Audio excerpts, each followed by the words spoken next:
Shalom adik-adik yang dikasihi Tuhan Yesus. Kakak harap adik-adik dalam keadaan sehat. Sebentar lagi kita akan mulai ibadah sekolah minggu hari ini. Yuk kita mempersiapkan diri. Jangan lupa mandi dan gosok gigi ya, supaya wangi dan siap untuk memuji Tuhan. Selama beribadah, jangan sambil makan, minum, dan jangan sambil bermain ya. Jangan lupa siapkan Alkitab dan alat tulis. Selamat mengikuti ibadah minggu ini. Tema kita minggu ini adalah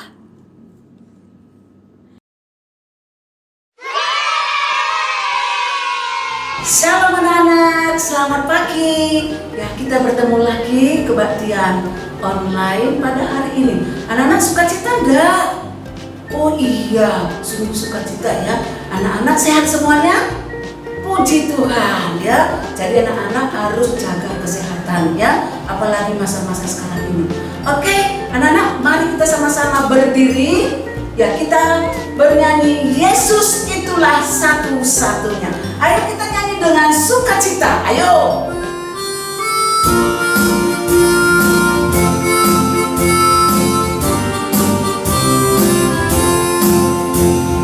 Yesus itulah satu-satunya penolongku yang sungguh. Dia adalah Allah yang hidup, tempat aku berharap. Oh, haleluya, puji Tuhan, Dia tempatku berharap. Oh, haleluya, puji Tuhan, Dia tempatku berharap.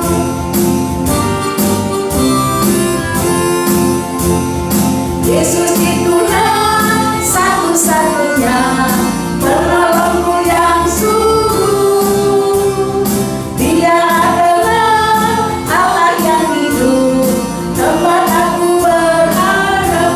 Oh, haleluya, puji Tuhan, Dia tempatku berharap. Oh, haleluya, puji Tuhan, Dia tempatku berharap. Mari kita bersatu dalam doa. Puji syukur kami panjatkan kehadirat-Mu Tuhan. Pada pagi hari ini Tuhan masih memberikan kesempatan buat kami untuk mengikuti kebaktian sekolah minggu walaupun masih secara online. Tuhan, kami percaya Tuhan selalu melindungi kami dan memberkati kami. Pada saat ini Tuhan, tolong saya agar saya benar-benar dapat mengikuti sekolah minggu dengan baik. Oleh sebab itu Tuhan, berkati jalannya kebaktian sekolah minggu ini. Berkati nyanyian yang kami nyanyikan dan berkati firman yang kami dengarkan. Semuanya ini untuk kemuliaan nama Tuhan. Tuhan Yesus, berkatilah kesehatan anak-anak kami, berkati sekolahnya, dan berkati orang tua anak-anak sekolah minggu kami. Walaupun ini masih libur Tuhan, tapi kami percaya Tuhan tetap memberikan kesehatan yang baik buat anak-anak kami. Inilah doa kami Bapa. Terima kasih Tuhan Yesus. Dalam nama Bapa kami bersyukur dan mengucap amin. Silakan duduk anak-anak. Oke, anak-anak, siapa yang rajin berdoa setiap hari? Wah, semuanya ya. Jadi kita harus setiap hari berdoa. Kenapa anak-anak? Supaya kita dikuatkan. Dengan berdoa kita dekat dengan Tuhan. Oke, anak-anak, kita nyanyi Mampirlah dengar doaku.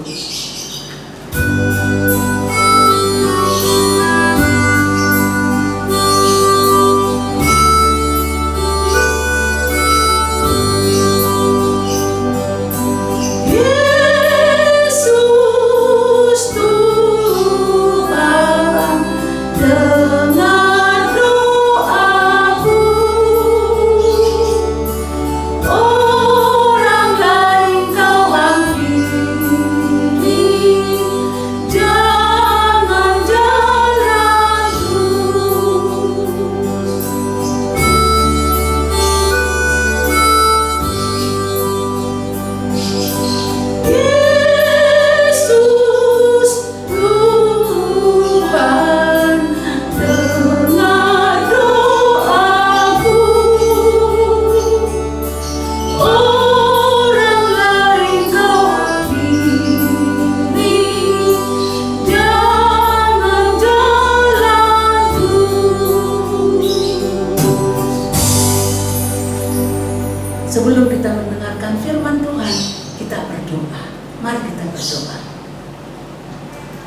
Yesus yang baik, sebentar lagi kami akan mendengarkan firman-Mu yang dibawakan oleh Pak Tri. Tuhan, tolong berkati Pak Tri agar dia dapat berkata-kata dan dapat memberikan yang terbaik buat anak-anak kami. Tuhan Yesus, berkati juga saya supaya saya dapat mendengar dengan baik. Oleh sebab itu Tuhan, tolong bukakan telinga saya, bukakan hati saya Bapa, agar benar-benar firman-Mu bisa tertanam di dalam hati saya dan saya dapat melakukannya di dalam kehidupan saya setiap hari. Terima kasih Tuhan Yesus. Dalam nama Yesus kami sudah berdoa dan mengucap syukur. Amin. Shalom adik-adik, bertemu lagi dengan Kak Tri di sini. Kesempatan pagi hari ini, Kak Tri ingin bercerita tentang sesuatu adik-adik. Adik-adik di rumah dengarkan baik-baik ya. Adik-adik, akhir-akhir ini kalau siang hari cuacanya cukup panas. Adik-adik merasakan tidak? Sedang panas-panasnya, tiba-tiba hujan turun, rasanya sejuk sekali. Wah, demi pol ya adik-adik. Tapi kalau cuacanya panas dalam waktu yang sangat lama dan tidak turun hujan, bagaimana? Yo, rasanya puas. Wah ya. Dan kalau cuaca panas yang cukup lama, akibatnya apa adik-adik? Banyak tumbuhan pada kering, banyak hewan-hewan yang mati. Kekeringan seperti ini menimbulkan bencana bagi semua makhluk hidup dan manusia. Nah adik-adik, Kak Tri ingin bercerita tentang bangsa Israel. Zaman dulu bangsa Israel pernah mengalami kekeringan yang sangat lama. Coba berapa lama? 3,5 tahun lamanya. Menurut adik-adik lama tidak? Wah, kalau baru 1 hari, 2 hari, 1 bulan sih nggak masalah. Kalau sampai 3,5 tahun, apa yang terjadi? Wah, pasti banyak mengalami kekeringan. Banyak sungai-sungai, sumur-sumur pada kering. Banyak tanaman, hewan-hewan pada mati. Dan juga banyak orang yang meninggal adik-adik. Benar, karena bangsa Israel ini mengalami bencana yang sangat besar. Adik-adik tahu nggak kenapa bangsa Israel mengalami bencana ini? Ayo, karena apa? Karena saat itu Raja Israel, yaitu Raja Ahab, telah meninggalkan Tuhan Allah Israel dan lebih memilih menyembah Baal dan patung-patung. Walaupun bangsa Israel meninggalkan Tuhan, tetapi Tuhan sayang pada bangsa Israel. Melihat bangsa Israel yang sedang tertimpa musibah, kekeringan yang sangat lama, Tuhan sangat sedih adik-adik, dan Tuhan ingin menurunkan hujan. Maka Tuhan mengutus Nabi Elia untuk memberitahu bahwa Tuhan akan menurunkan hujan.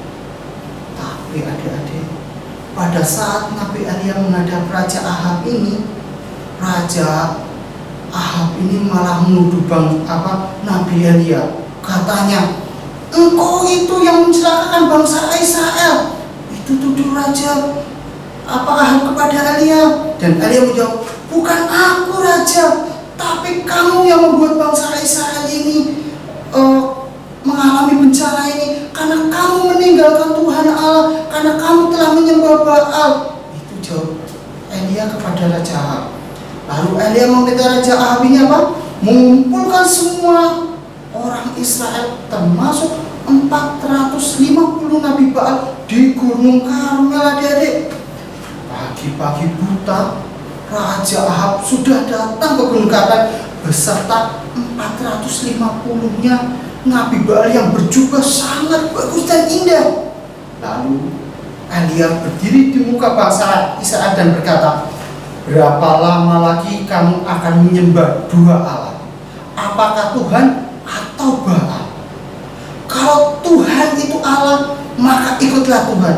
Tapi kalau Baal itu Allah, ikutlah Baal. Itu kata Elia. Untuk membuktikan ke seluruh kaum Israel siapakah Allah sebenarnya, lalu Elia meminta kepada rakyat Israel mendirikan 2 mezbah, satu untuk Baal dan satu untuk Elia. Dan Elia juga meminta 2 ekor lembu jantan adik-adik, 1 juga untuk Elia dan 1 untuk Nabi Baal. Tetapi saat itu Elia meminta syarat. Apa itu ya syaratnya adik-adik? Lembu itu boleh dipotong dan ditaruh di atas kayu, tapi tidak boleh dibakar duluan. Kemudian Nabi Baal boleh memanggil Allahnya mereka, dan Elia boleh memanggil nama Tuhan.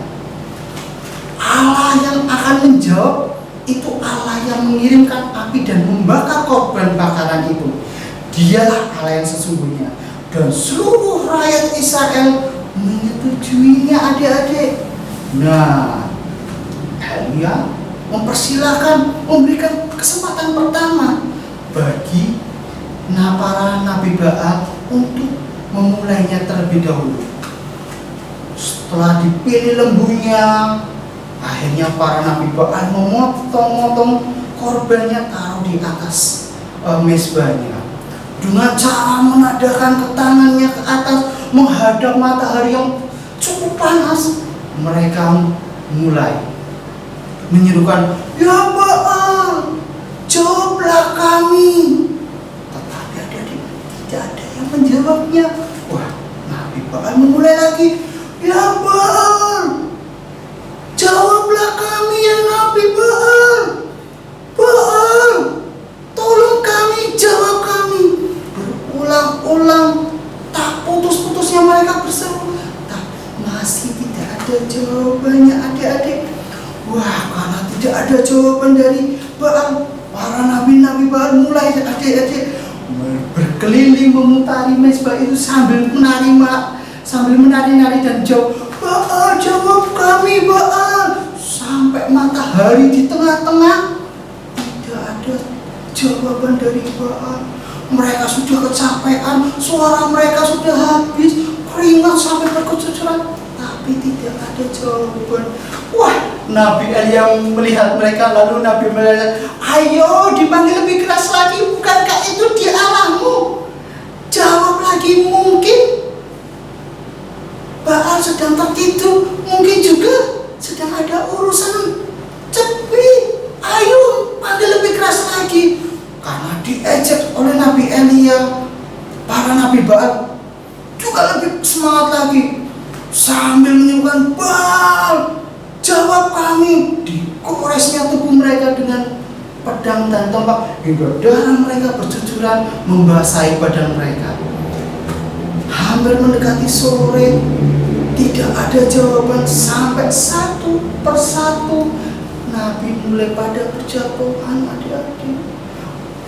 Melihat kejadian itu, Elia hanya tersenyum, dan mendekati sore, tiba waktunya Elia memulai korban bakaran. Elia di depan mezbah dan berkata, "Datanglah mendekatkan kepadaku para bangsa Israel." Para bangsa Israel mulai mendekati Elia. Lalu Elia memperbaiki mezbah Tuhan yang sudah lama dilumpuhkan oleh orang-orang Nabi Baal yang sedang menyembah Baal itu. Disusunnya batu itu 12 batu adik-adik. Seperti apa? Seperti suku Israel, biar bangsa Israel itu sadar bahwa mereka itu ada 12 suku dan hanya boleh bersatu untuk menyembah Tuhan. Lalu Elia setelah menyusun 12 batu itu, membuat selokan di sekitar mezbah itu. Buat apa-apa yang ada? Coba perhatikan lagi. Setelah selokan dibuat, Elia menaruh kayu di atas mezbah dan lembu korban itu di atas mezbah itu. Setelah itu, Elia menyuruh bangsa Israel, "Isilah 4 buyung itu dengan air, lalu dituangkannya di atas korban." Wah, bangsa Israel lucu lagi. Ini suruh harus membakar korban bakaran, tapi kok kenapa disuruh disiram air? Tapi Elia menyuruh mereka. Akhirnya bangsa Israel menuruti perintah Elia. Setelah 4 buyung itu diisi sekali, Satu kali lagi, sekali lagi, sudah dua kali adik, sekali lagi. Pada mezbah itu sudah penuh dengan air, selokanya semua sudah terpenuhi dengan air. Tapi Elia menyuruh orang Israel itu menuangkan satu kali lagi. Akhirnya mereka menuruti apa yang dikatakan oleh Elia ini. Dituangkannya satu kali lagi hingga semua terpenuhi air. Ketika sudah mendekati jam 3 petang, waktunya untuk Elia membakar korban di atas bait Allah.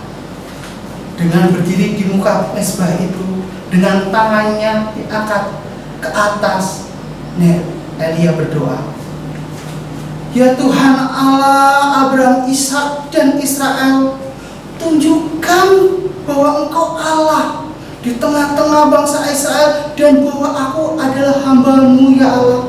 Jawab aku ya Tuhan, jawab aku supaya bangsa Israel ini mengetahui bahwa Engkau Allah dan membuat hati mereka bertobat kembali kepadamu."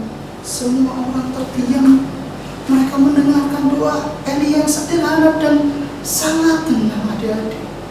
Setelah Elia berdoa, tiba-tiba adik-adik, semua rakyat mundur karena dari atas lidah api menyilaukan turun menyambar korban bakaran itu. Apa-apa adik-adik, mereka kaget karena lidah api itu membakar semuanya. Bagaimana dengan Elia adik-adik? Nabi Elia yang berdiri di dekat mezbah tidak terluka sedikit pun. Menyaksikan kejadian ini, bangsa Israel langsung bertekuk lutut dan berseru, "Tuhan ini adalah Allah, Tuhan itu adalah Allah." Tak berapa lama Tuhan menurunkan hujan atas bangsa Israel. Nah, adik-adik, sebagai manusia yang saat ini mengalami kesukaran dan masalah, terlebih lagi saat ini ya adik-adik, sedang pandemi COVID yang semakin merajalela. Banyak orang adik-adik yang berpaling dari Tuhan. Bukan orang dewasa saja ya, tapi anak-anak juga mengalami kebosanan karena harus di rumah saja. Banyak anak-anak yang tak beribadah karena ibadahnya secara online. Nah, kalau beribadahnya secara online, semua tahu nggak kalau mereka beribadah kepada Tuhan? Atau tidak? Kalau di rumah sedang lihat ibadah di HP, lihatnya ibadah apa main game ya adik-adik? Nah, pada kesempatan hari ini, kita semua gak cuma adik-adik, orang tua, guru-guru sekolah minggu diingatkan kembali bahwa kita harus tetap berharap dan taat kepada Tuhan, berpegang pada Allah yang hidup. Seperti ada tertulis dalam Alkitab, dalam 1 Timotius 4 ayat 10b, karena kita menaruh pengharapan kita kepada Allah yang hidup. Nah, 1 Timotius 4 ayat 10b kita jadikan ayat hafalan pagi hari ini ya. Kita baca, kita ulangi sekali lagi. 1 Timotius 4 ayat 10b, karena kita menaruh pengharapan kita kepada Allah yang hidup. Wah, tadi lupa adik-adik, kita ulangi sekali lagi ya. 1 Timotius 4 ayat 10b, karena kita menaruh pengharapan kita kepada Allah yang hidup. Amin. Mari kita berdoa adik-adik. Lipat tangannya adik-adik, kita mau berdoa. Tuhan Yesus, terima kasih Tuhan. Pada pagi hari ini kami boleh diingatkan bahwa saya hanya akan menaruh pengharapan saya kepada Tuhan Allah yang hidup. Terima kasih Tuhan atas kesempatan pagi hari ini, atas firman yang kami boleh dengar ya Tuhan. Biarlah firman ini boleh menjadi berkat, menjadi bekal bagi tubuh kami, jadi pedoman bagi kehidupan kami sehari-hari. Terima kasih Tuhan Yesus, kami mengucap syukur. Haleluya. Amin. Anak-anak, selama COVID ini anak-anak pernah keluar enggak? Kalau keluar gimana? Takut enggak? Wah, ketakutan ya. Tapi kalau kita bersama Yesus, kita nggak perlu takut. Karena bersama Yesus itu selalu kita dijagai. Oleh sebab itu, yang penting apa? Kita harus jaga kesehatan juga anak-anak. Ya, oke, kita mari bernyanyi bersama Yesus.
Tintin mengingatkan kembali, jaga kesehatan. Kalau bisa jangan keluar, pokoknya jaga kesehatan. Oke. Selamat hari Minggu, Tuhan Yesus memberkati. Amin.